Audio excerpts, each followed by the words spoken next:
right, good evening, everyone. If we could call the meeting to order, please, with the Pledge of Allegiance.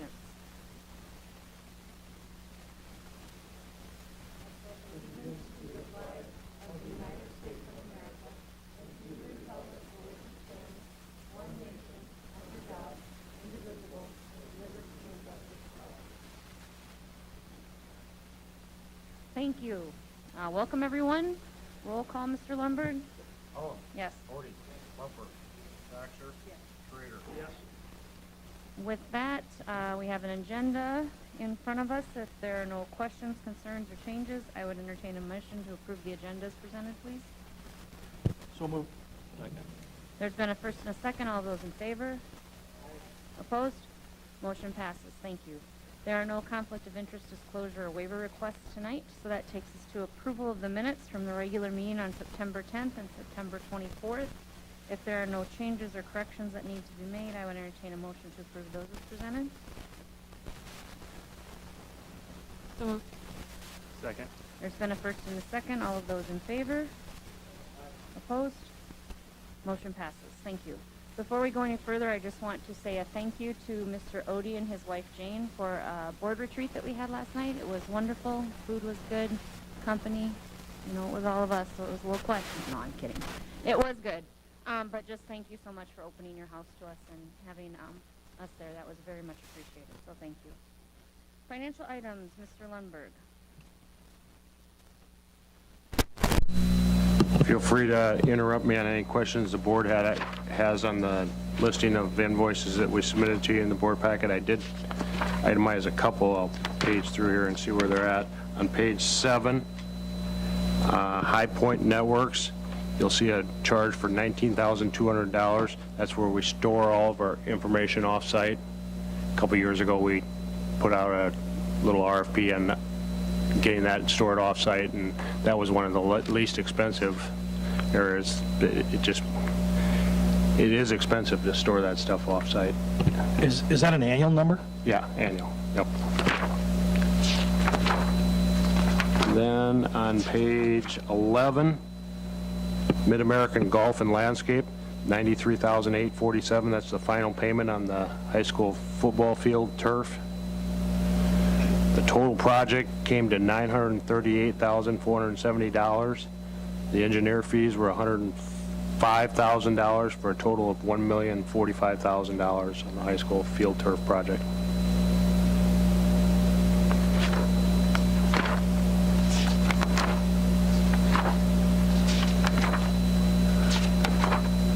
Thought I had one more. Nope, that's all I had noted. Any questions from the board? $786,761.56 total. Well, just going back to the football field, what was that? What were we anticipating for cost? 1.1, I think we had in the middle, 1.2 probably in the budget. Okay. We did, there was one change order on that project. We eliminated the exterior drain for $45,000 on the whole project, which was a good change order. That thing would drain Hurricane Florence, I think, right now. So we eliminated $45,000. It was at or below budget.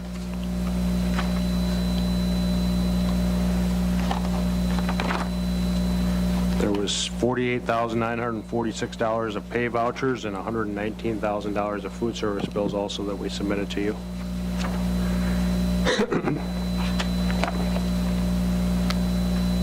Any further questions for Mr. Lundberg on the bills and claims? If not, I would entertain a motion to approve those as presented, please. So moved. Second. There's been a first and a second. All those in favor? Aye. Opposed? Motion passes. Thank you. Financial report, Mr. Lundberg. Okay, excuse me, the cash report for the month of September, reading down the third column from the left, $5.2 million, $5,221,000 coming into the month, just under $2 million of receipts, $1,918,000, $3.2 million of disbursements in the month of September, left $3,922,000. There was a couple interfund transfers during the month, $293,000 to the capital outlay fund from the general fund. The general fund kind of carries the capital outlay fund in the first few months There's $1.3 million outstanding that the capital outlay fund owes the general fund right now until the tax draw comes in. That'll be outstanding. And I did note on the total of $3.9 million, October will be one of your lower months. That $3.9 million will have roughly a $2 million payroll, and the $1 million or 800 and some $1,000 of invoices that you just paid. So another $3 million will come out before we receive any substantial money here in October. So it'll be the low point of $1 million CD that is left in the district. That's why we need those fund balances to cash flow the district. The $1,918,000 is itemized in the next 2 pages. $1 million CD investment. Payroll and benefits summary for the month of September. This is the first payroll for the new fiscal year, $1,874,000. And the related taxes and benefits are shown for your review there. First financial statements for the month ending September 30th, 2018. The first 2 pages of their revenue were that's at 25% of the fiscal year is complete. The revenues, as I always tell you, are very skewed. They don't match up real well until we get those tax draws, till we get to about December, that the revenue reports really start having some meaning to them.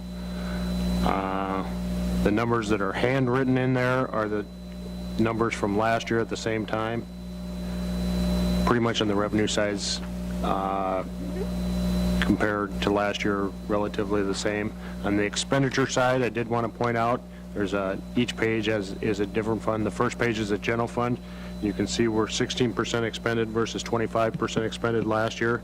I did not have the contracts payable in there on this report for 9/30/18. I did have it on 9/30/17.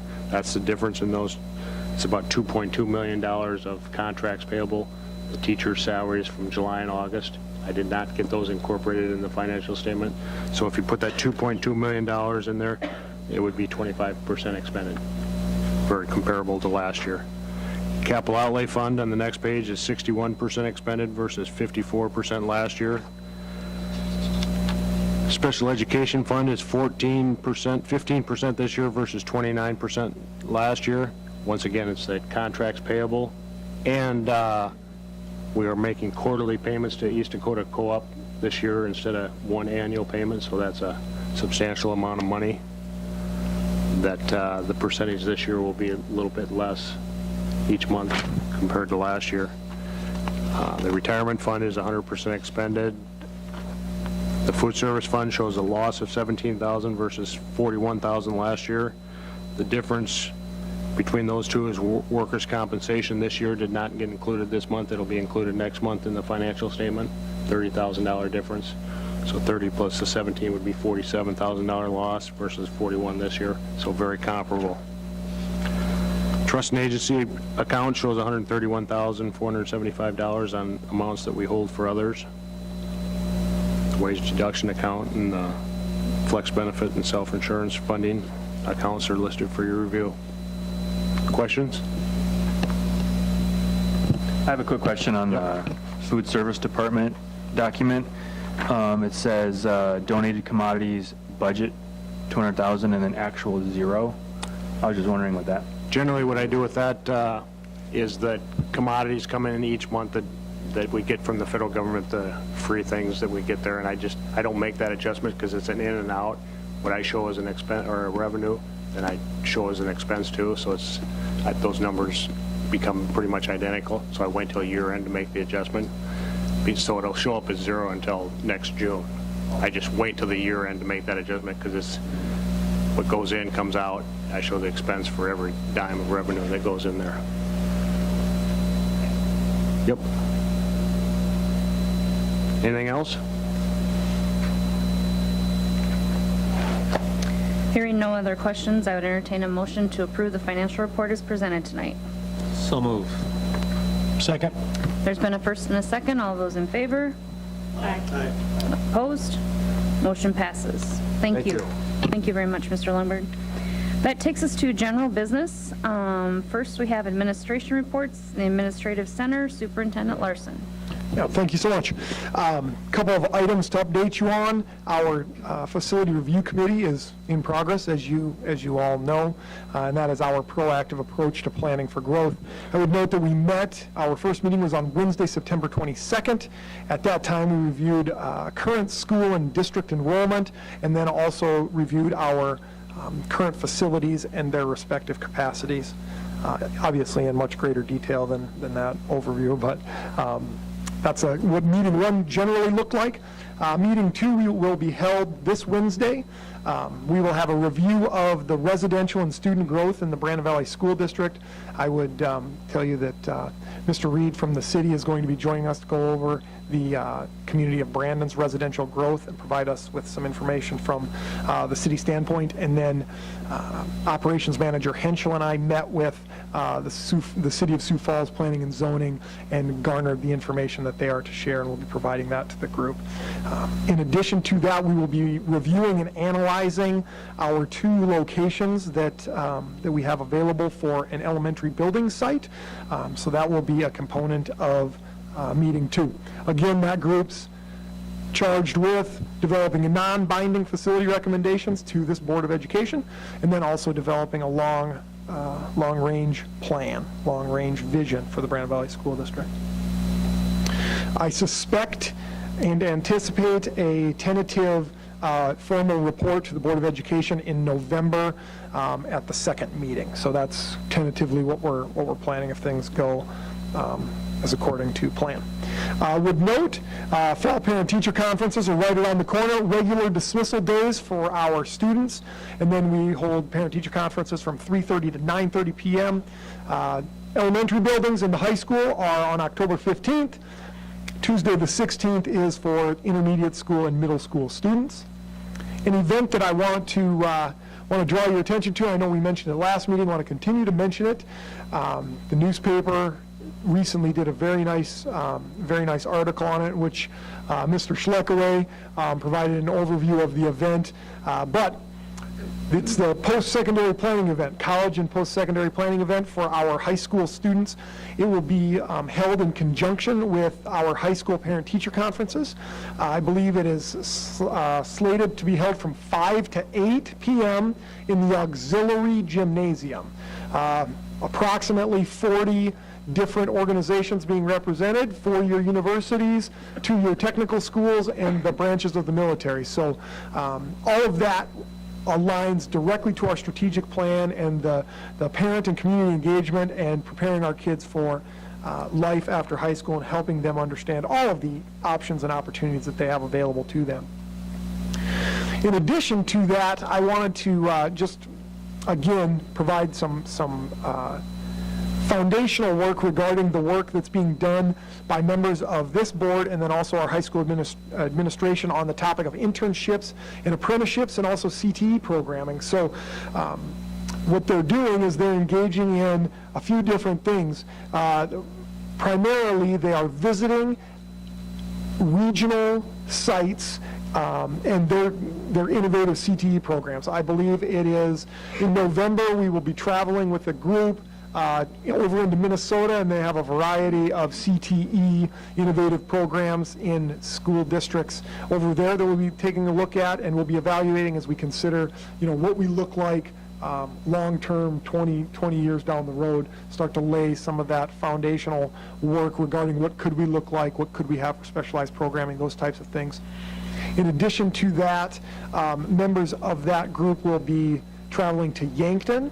The Yankton School District does a very nice job with an expanded internship and apprenticeship program, and we will be evaluating their program, learning from them, and taking away some thoughts and ideas with that.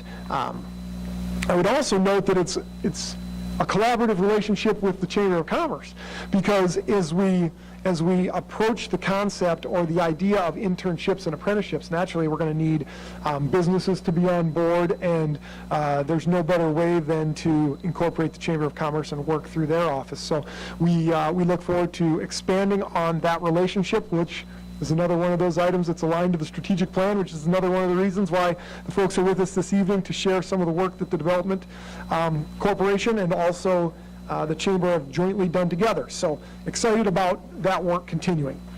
Would just like to provide you with a quick notice on the 2019-20 academic school year development. So the initial draft has been created. I work extensively with Activities Director Marceau on that calendar, and then also our administrative council has seen that calendar and had conversations surrounding that calendar. Then it moves through some collaborative discussions with the Teacher Liaison Council and also the Classified Council.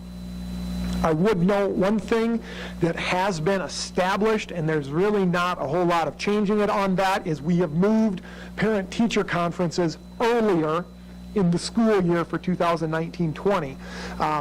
In the previous few years, the feedback that we've gotten is they wanted parent-teacher conferences earlier in the quarter as opposed to at the end of Q1. So we have made that change, and that takes a couple of years to do with the substantial planning necessary regarding extracurricular activities. So parent-teacher conferences will be a little earlier in the fall for 19-20. So that's an item to note.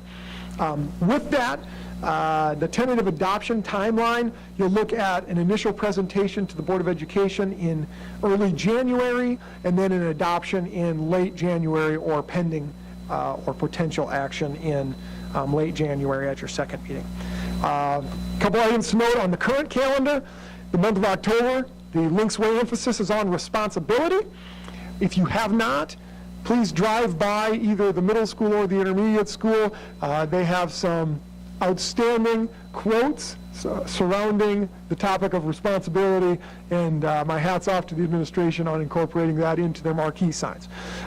In addition to that, October 8th, which is today, no school for staff in service, which I would note had an administration-led professional development experience for all staff, for all certified staff in the afternoon. So your administration ultimately taught a professional development course for our staff, which is part of the reason why I'm a little hoarse.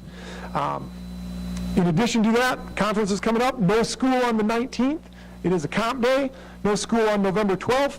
And then our Thanksgiving break, Wednesday, Thursday, and Friday.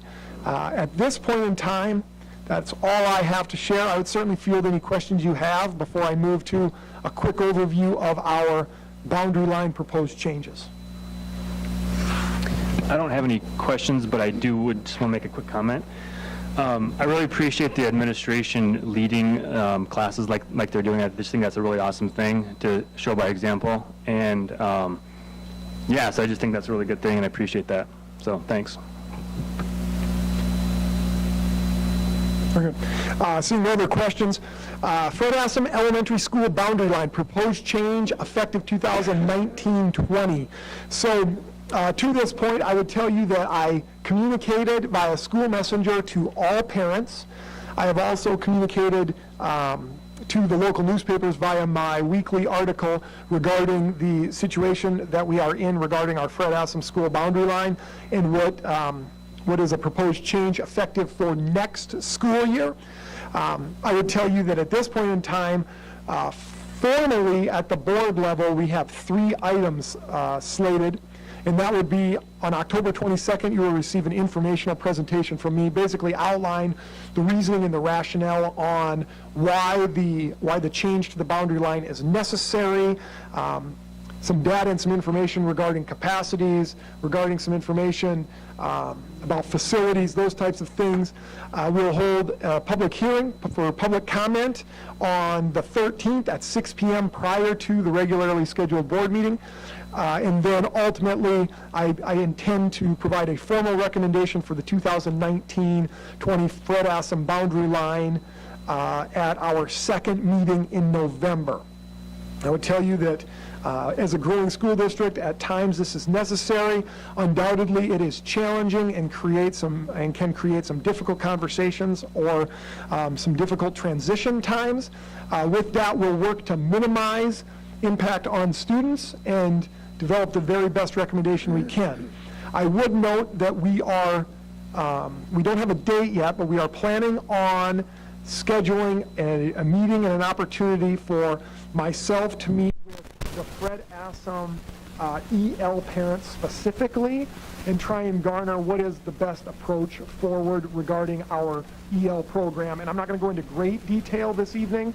What I would tell you is that the concept of having one centralized location so you can maximize your effectiveness and efficiency of your staff is a conversation, whether or not we should have one site for elementary EL or whether we should have two sites for elementary EL.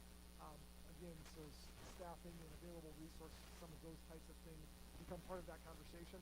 But we are planning, I don't have the date yet, planning an opportunity to have that type of informational meeting and garner parent feedback and some of those items as well.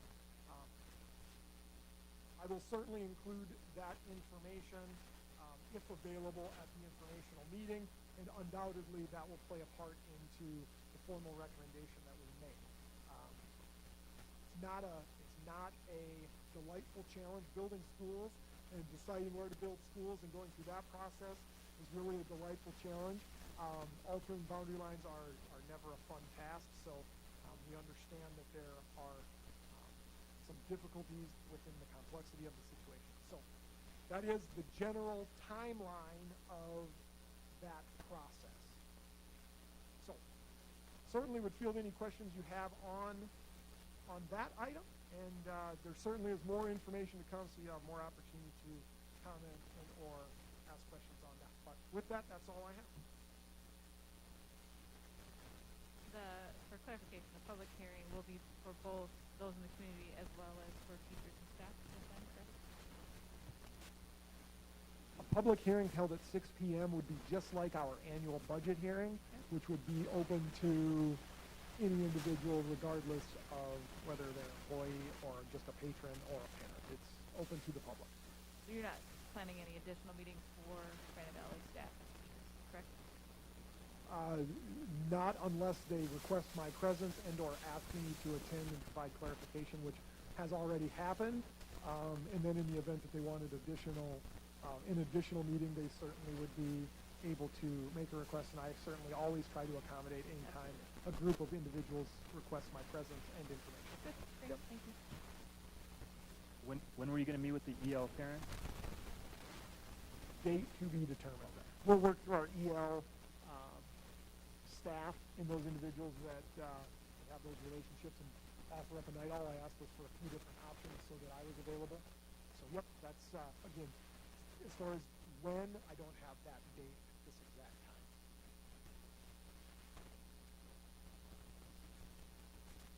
Anything else for Superintendent Larson? If not, thank you very much for the updates. Mr. Lumberg, anything additional tonight? Okay, thank you. High school, Dr. Talcott? Mr. Schluckaway? No? Okay. Middle school, Mr. Thorson? Mr. Farking? Mr. Skibstead? All right. Mr. Babb? Mrs. Hopkins, anything tonight? Mr. Horst?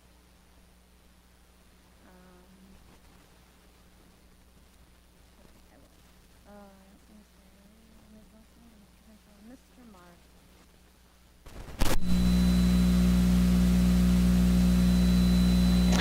Dr. Larson asked if I would give an update on fall activities, so I said, certainly, love to talk about activities.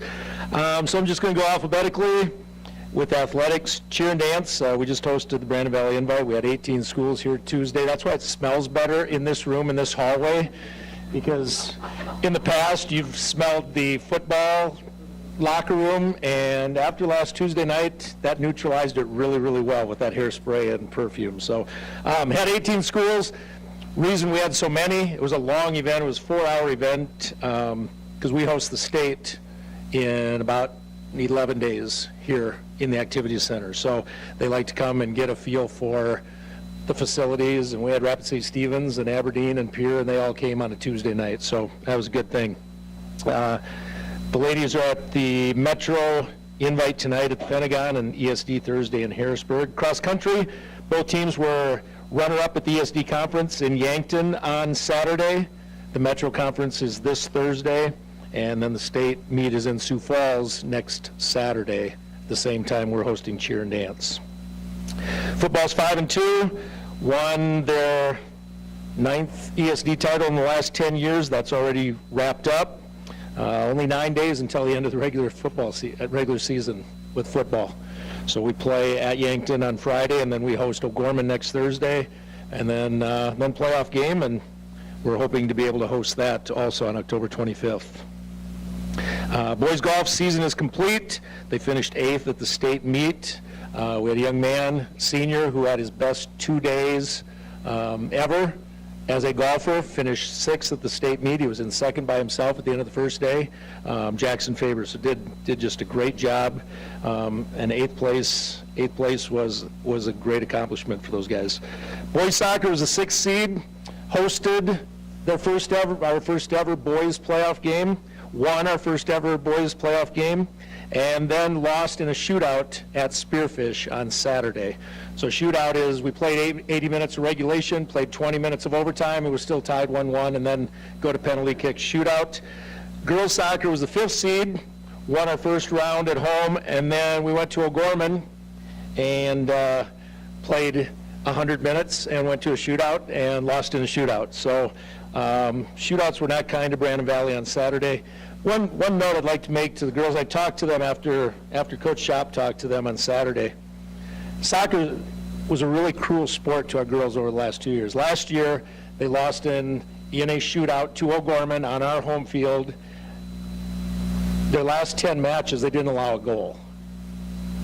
And they didn't make the state finals. Didn't win a championship, didn't make the final. This year, we played 15 matches, we allowed 4 goals and got eliminated in the quarterfinals. It's cruel sport. It's just, and I played it all my life, that's the one I played, so I can still say that. Girls tennis, they were second in the conference in the ESD, they were 3rd in the Metro, and a best ever finish this last weekend in Rapid City. We actually started playing on Wednesday because of the weather forecast out there, so they played Wednesday and Thursday and Friday and Saturday, 4 long days, got home about midnight on Saturday night, but finished 5th. Every girl was all-state. Every girl finished in the top 8, either in singles, doubles, and some of them in both, so very proud of them.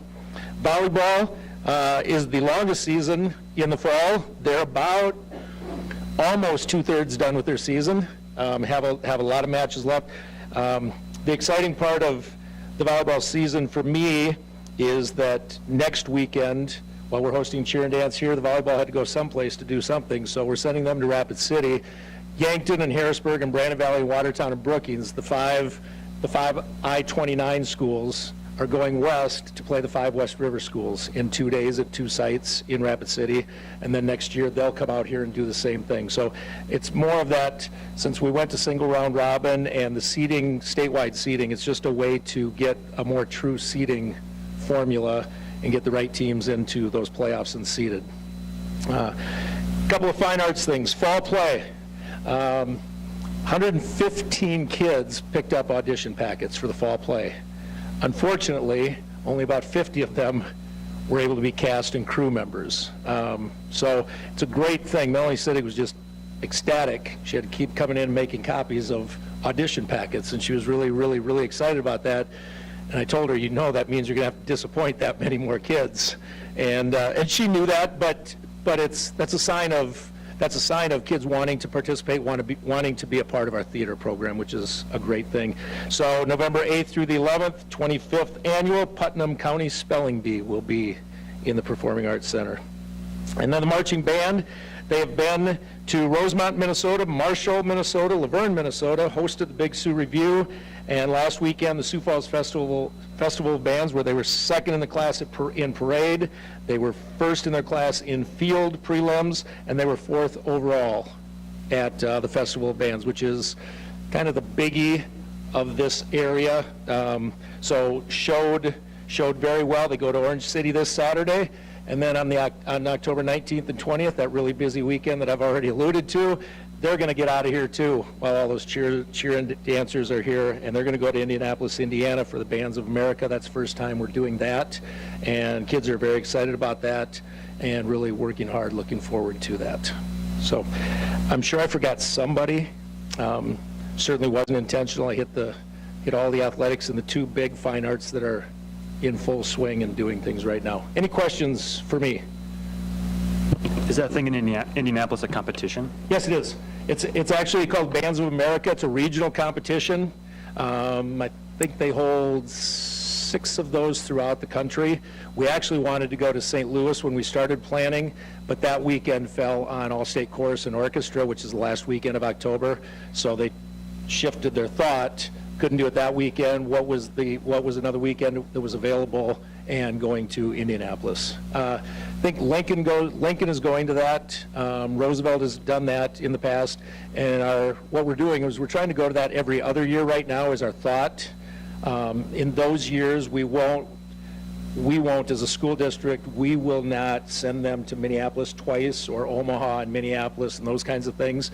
Instead, they will use our resources to take the 3 buses to Indianapolis, and then any of the other trips that they want to, that the band parents want to fund, they funded their trip to Rosemont on charter buses. They didn't want to go on school buses, understood. So they funded that, and that's kind of the agreement we have going forward to make that possible for them. But it is it's actually part of their competition season. Yep. I don't know how you keep up with all that you do, but I know softball, just, Thank you. yeah.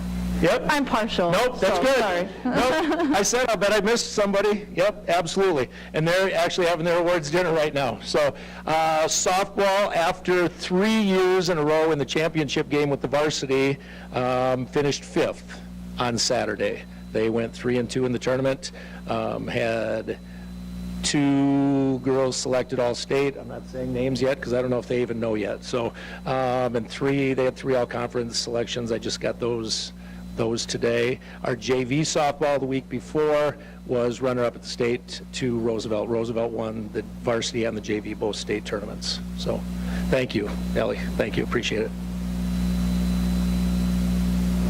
I would just thank Mr. Marshall for his leadership and all the work he does with activities. Activities are an extension of the classroom and extremely valuable. And it was with some of the events kind of being finalized and state events happening and then some kind of gearing down, I thought it was a good opportunity to get an update on all the great things that our kids are doing, both athletically and in the fine arts. So thank you so much for the update. Appreciate all you do.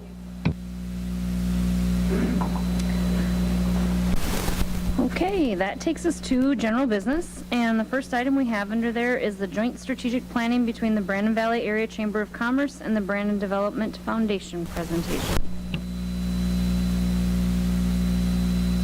Thank you for allowing us to come tonight, Kim and I. I'm Chuck Parsons. For those of you that don't know me, I've been Secretary-Treasurer for our Development Foundation since the mid-90s. I also happen to be on our Chamber Board and then just recently on our City Council. And again, thank you all for allowing Mr. Lundberg to serve as our mayor. We appreciate that. So, believe it or not, the Chamber and Development Foundation have never done a joint strategic planning session before. Kim and I attended one in Garrettson last fall, and we thought this would be a good idea for both groups to get together. So if we can move to the next slide there. This was our focus question that we wanted to focus on. So both boards met last fall out here at Sioux Valley Electric, and this was our focus question that we dealt with. Again, we wanted to see if we could work together. Again, both boards had never done anything jointly together. In the old days, as I referred to, we had common board members on each, but we'd kind of gotten away from that, so that's why we thought that it was important to do this joint session. So we undertook this. So the next slide we can go to, what we focused on was our leader asked the group to think about in the future. We tried to forecast out in 2026, what would the New York Times discover as they came here? And I guess I just draw your attention to a couple items up here. Is on the left-hand side, we thought that the Sioux Falls attitude towards Brandon would be positive. We tried to focus on recreational facilities for the young families. We wanted people to say that they live, work, and shop in Brandon. And then, again, we still wanted to be known for our top-notch school district. And I guess just back up a minute on the school district. Every time that we talk to prospective companies coming here, we're always talking about the school district, so you are a good economic tool that we have in our bag. So on the right-hand side, I just again focus on a couple of bullet points. One would be access is improved between Sioux Falls and Brandon. Maple Street gets paved. We have businesses with curb appeal. We would like the city to see the Economic Development Foundation and the Chamber as investments and not gifts that they're giving to us. We would want more collaboration between the school board and the city council, and I would say even more collaboration between Chamber, Development Foundation, and the schools, so we think this is a step towards that. We'd like to see if there's a chance that the Split Rock Creek can be developed for more recreation, and again, we'd like to see a formal business retention process in place. If we go to the next slide, we're talking about just what we call an environmental scan. Look at the past, what we've accomplished. You'll note there the school district is top-notch there. We listed some setbacks there, maybe a lack of planning and zoning, maybe affordable business space, and then we listed communication between school, city council, chamber, economic development, Makita residents. We all need to do a better job of that, we thought. Moving to the present, again, we thought the community, it's family-orientated, education-based school districts, smaller community feel, steady growth is what we'd like to see. We already have a chamber and economic development in place. Our community foundation is in place. Available land, that goes to speak to available land for commercial development. And then our interstate rail, arterial roads, attracting businesses for that. Weaknesses, we listed, again, just to pick a couple out, no central retail shopping. We're kind of scattered all over town. And in the future, just a couple of things to touch on is continuing or starting some real conversation between all our groups. Money for buying land, that goes into money to buy land for our industrial parks. Another bullet point there, deal with any naysayers when it's dealing with change. We all can see that we're dealing with that now with the city. Towards the bottom, not be afraid to fail. Opportunities, working together, collaboration. Exit 405, need to focus on. Maybe a formal leadership group appointed by the council to work on that, and then developing recreation again around the Split Rock is what the group came up with. And on the next slide, we went to what we call a vision question, what we want to see in place for the next 3 to 5 years. I guess I just draw your attention to that where it says efficient interstate access. And I made a note here that that exit 408 on and off ramps, is that something that maybe between the Chamber, School Board, Development Foundation we need to be lobbying for in the future? I don't know the answer to that, but it's something to think about. Organizational collaboration. We'd like to see a formal Brandon Leaders Board. Like to see the city, school, chamber, economic development work together. If you pop over to leadership development, we think this is a theme here. We need to have a leadership program in place. I think that's something Kim and I have talked about that maybe the chambers should be undertaking. We think that that's important to do. The other reason I personally think it's important to do is if you look at our Development Foundation board, we're all getting old. Well, okay. A few of us are getting quite old. So that's something that we need to be conscious of. So, and then if you look to strategic residential growth, I guess I highlighted developer-friendly / residential planning. I think we're beginning to tackle that. We've formed a what I call development committee down at the city that we're meeting with local developers, contractors. Mr. Lundberg is on that little committee, so we're trying to see if there's something else we can do to attract that growth. And then again, create and manage growth we think is important on that strategic residential growth. And if we move to the next slide, this is kind of what came out of the insights and learning. And before we go to that, I brought just a couple of things I wanted to share with you all that I shared at the chamber meeting.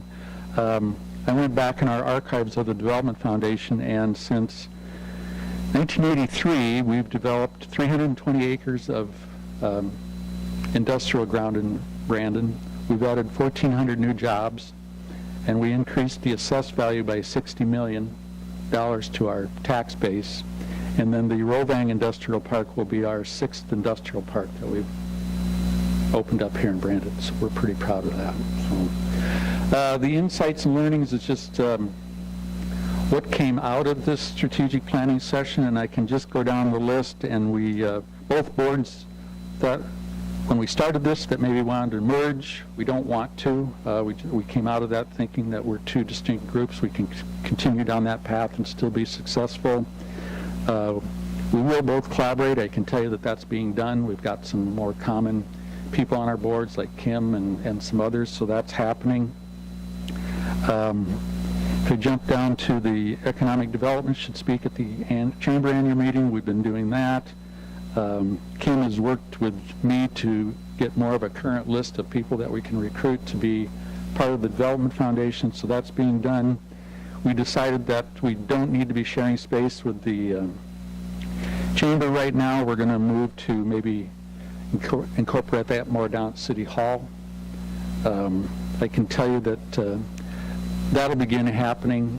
I was sharing with Paul today that right now all of our Development Foundation stuff is on my work PC, and since I'm going to be retiring in January, I've got to get that transferred over to a new PC, so we're in the process of doing that. We're going to use a server down at City Hall to do all that, so it doesn't have to be on my home computer, because again, I'm not going to keep doing the Development Foundation stuff forever, so this is a good way to transition that. So, and then just real briefly, if we go to the next slide, we wanted to just update you what we felt were some accomplishments for the Development Foundation. Kim worked real hard on this to develop a logo, a tagline. We created a brochure.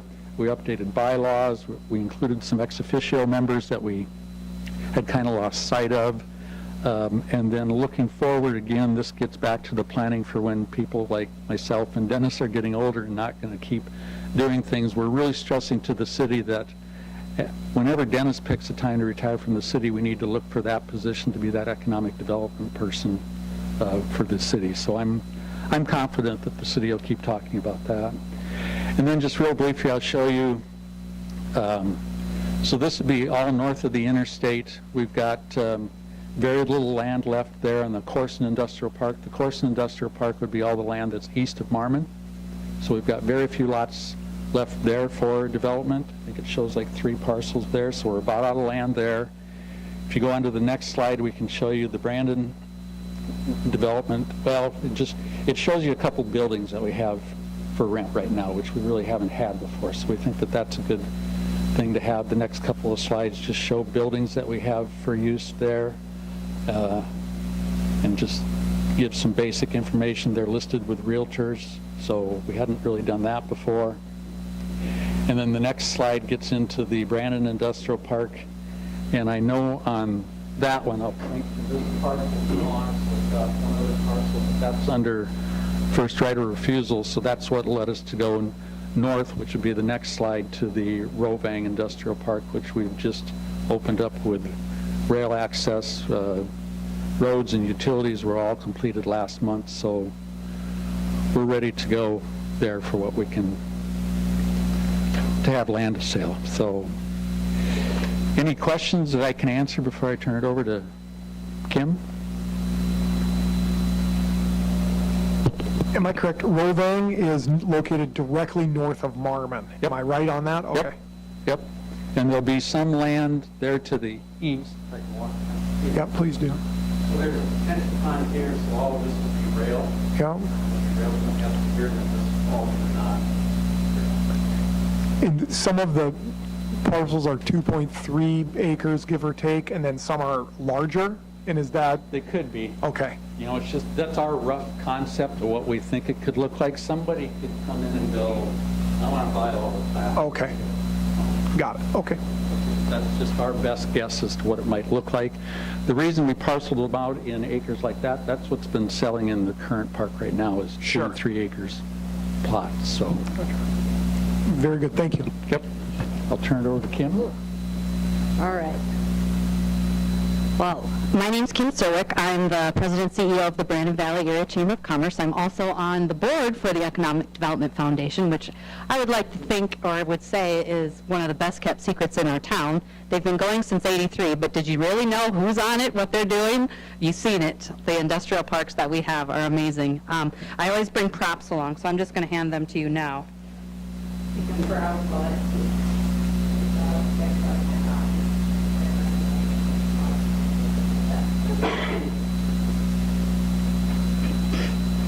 So it's kind of fun to watch Chuck present this. This is the stuff that we did about a year ago. So as you go back through your strategic planning, you're like, oh, we did that. Oh, we did that. We're doing that. It's great to see all of the movement. Some of the things have changed.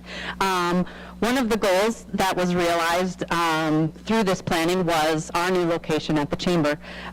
This allowed us to continue to grow and move forward on goals of our businesses, the community, and our strategic plan, specifically communication and collaboration between the Chamber, Economic Development Foundation, the City of Brandon, and the school district. You can go to the next slide. Some of the things that we do in the community, as you know, of course, our mission is to be the primary advocate, voice, and resource for businesses and organizations in the Brandon Valley area. But further than that, it's not just about the businesses. We do a lot for the community in general. That bag that's right in front of you there, and you can look in there and pass it down, we actually hand deliver new resident welcome bags to all the new residents within Brandon. Comes to about 30 to 35 every month. That includes the apartments. So just a really nice way to introduce ourselves to the community, try to get that Buy Brandon message across. We have trinkets from the businesses. It's a great way for them to advertise, and then coupons as well in there with some other goodies. So I thought I would just bring one of those along so you guys could check it out. Of course, the Buy Brandon campaign is a cornerstone of what we do at the Chamber, being next to Sioux Falls. Clearly, we have a lot of folks that don't shop here, and so we're always trying to get the message of the importance of shopping here, that it goes back into the community for parks and streets. One of the things that we've been trying to do over the years is working with the local organizations and the school groups, and just reminding them, hey, when you buy at Sunshine or the businesses here, they're the ones that are most likely are the ones sponsoring your events. So, you know, that whole circle of life, trying to promote that is always something that we're up to. The next thing on there is we actually just updated our website, and one thing that we're doing to help is our events calendar. It's the most looked at thing on our website, which is by design. After that is the business directory. But it does include all of the varsity events in athletics and fine arts, coupling that with our nonprofits, the churches, and our business events. It's the most comprehensive calendar in Brandon, and we're proud to have that. So all of that stuff is put on for our members for free. So we will continue to do that, and that helps drive traffic to our town.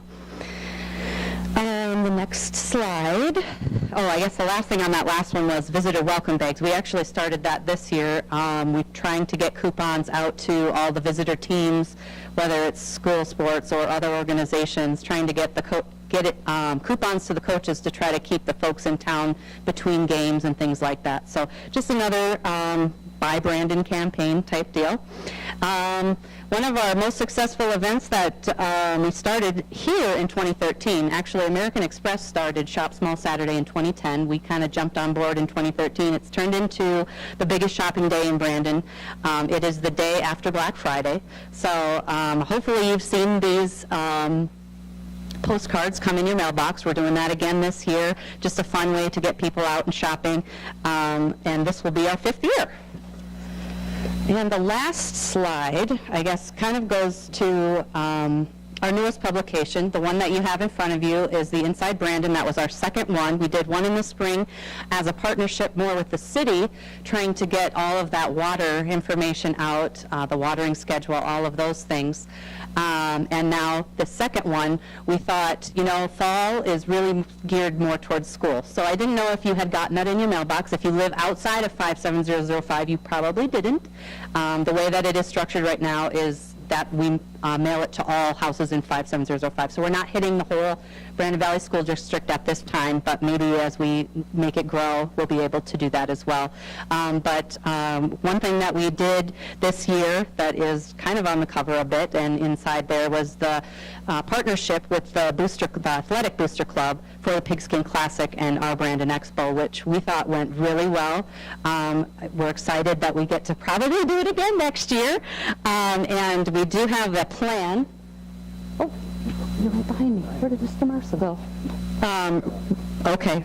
Well, we have a plan with Randy Marceau to come to the last home game, I believe, which is next Thursday, and give the check, all of the proceeds, or all the profits from our Brandon Expo, we said we would donate to the Booster Club, and it turned out to be a little over $1,000. I do have to get the final approval from the board on Wednesday for the amount, but it is over $1,000, and we're going to bring a big check and present that. Another thing that we just did as Split Rock Square, we're just, as a part of Split Rock Square, we worked with the Booster Club for the homecoming tailgate party, where I know that they got over $700 there. So just some great things happening between the school and the business community, and it's just great to see. I was going to kind of talk about the things that you already talked about with the CTE program, the apprenticeship, internship. I'm so excited to get to be a part and honored to come along on the big trip to see what these other schools are doing. One thing I did have on here, workforce development and worker shortages, it's a national issue, and chambers and school districts across the country are actually coming together and coming up with some really innovative strategies on how to fix the gap and work more together. So we're right on target, and we're excited to do that with all of you. Does anyone have any questions, comments, thoughts? I have a quick question. Yeah. How often do these come out? They are biannual. So the next one, we were a little late on the first one. It came out in May. It's going to be in March. So it'll always be March and August is the plan. So thanks. Oh, go ahead. I just wanted to thank you all for letting Kim and I come, and if you would like, we would like this to be an annual thing that we do for your board, so thank you. You are officially on the agenda yearly. Got that? All right. Got that, Gert? Okay. Thank you very much. We appreciate it very much. And let us know, I know I saw a slide up there that talked about a representative from the school board, so when and if you get to that point and need that, just reach out and we will try to find someone to do that for you. So thank you very much. All right, next item, we have 2 items under consent, under general business. I would entertain a motion to approve those as presented, please. So moved. Second. There's been a first and a second. All those in favor? Aye. Opposed? Motion passes. Thank you. Personnel, items 1 through 6. I would entertain a motion to approve those as presented tonight. So moved. Second. There's been a first and a second. All of those in favor? Opposed? Motion passes. Thank you. There are some building permits there for your review if you would choose to do so. Formal reports. Does anyone have a formal board report that they would like to present tonight? Or Mr. Klumper, did you want to say anything about what the Sure. Indian conference? Okay. So we had before we go to the conference, we did meet before the meeting with the Student Activities Committee. So Sherry Nelson just once again shared with us how the district is hitting the domains. So the student achievement domain, she highlighted the CTE and the STEM challenges that have been going on throughout the district this past month. Specifically working towards an authentic audience, which is doing something not just for the teacher to grade, but something with meaning behind it. She talked about, or we discussed courses that are being offered, focus on interpersonal relationships, and the ag medals that's been going on at high school. So that was interesting to hear about that stuff. For the staff development domain, we talked about professional development with the frontline training, and then also, as we mentioned earlier, the administration-led PD, which again, I can't stress enough how awesome I think that is. And then for the parent community domain, again, talked about the post-secondary event happening at the high school parent-teacher conferences, which is also something I'm really excited about. I think that's going to be an awesome thing to see and very, very valuable for that. So anything to add, Ellie, about that? Good? Yeah. So I had an opportunity to go to the South Dakota Indian Education Summit in Pierre, South Dakota a couple weeks ago. I go every year for my DSU position, but this year I went with 2 hats, school board member hat and also DSU teacher hat. And I always get a lot of good things out of the conference. I think they do a really nice job planning it, making you feel like, you know, it's a valuable thing. One thing of note, I made quite a few pretty solid connections with people around the area. One of them is a guy up in Montana. His grandpa actually designed the Washington Redskins logo. So I thought it was pretty interesting because that's a very controversial logo. And I asked him about that, and he said his family is very split. Half of them really like it, and half of them hate it. So it's interesting to hear about that type of, you know, that topic because it is quite the controversy. So another partnership that I was able to put together or kind of come up with was we're going to work with a teacher, an instructional coach in Rapid City to try to get the Oceti Shakopee essential understandings integrated into the classroom more. And so if you're not sure like what that exactly is, it's the Oceti Shakopee essential understanding standards, getting them into content areas in our school district. And so that's something that we were kind of talking about. So that was a good connection that was able to be created. So, I mean, it was a really good experience, as always. I feel like I got a lot out of it as far as connecting with people and also learning about classrooms that they need to be peaceful, dealing with students who have experienced trauma. So, good. It's a good 2 days. Any questions about that? So. Thank you for that. I know that a few of our kids from McCrossins went with one of their teachers out to that conference and got to see a few things, so that was very nice for them to do that. Just a quick couple notes on our legislation. I was able to attend regional ASBSD. A couple of things that just to be aware of.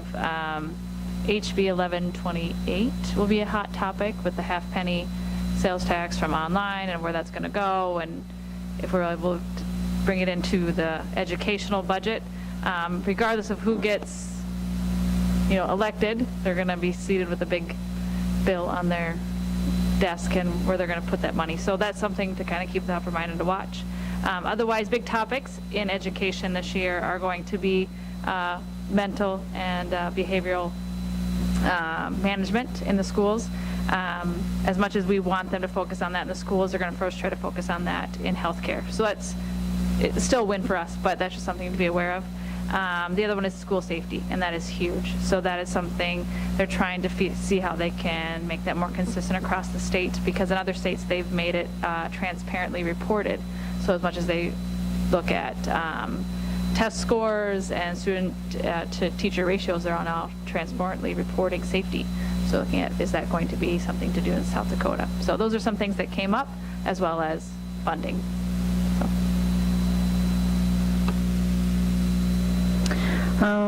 We have not met for Child Nutrition and Wellness Committee, but as most everyone's aware, in July, we went and presented at the SNA conference. That has now carried over to the National School Board Conference. Food Service Director and SNA President Gay Anderson and I will be presenting at the National School Board Conference. I'm not sure exactly what we'll be presenting on, but I'm sure it will be fun.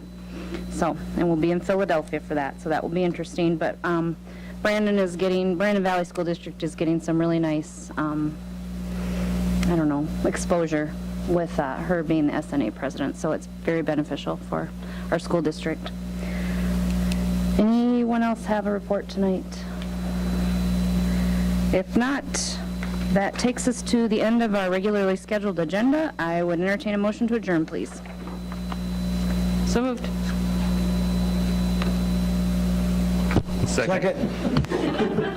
Okay, I'm glad somebody wanted to go home. There's been a first and a second. All of those in favor? Opposed? Motion passes. Thank you very much for coming.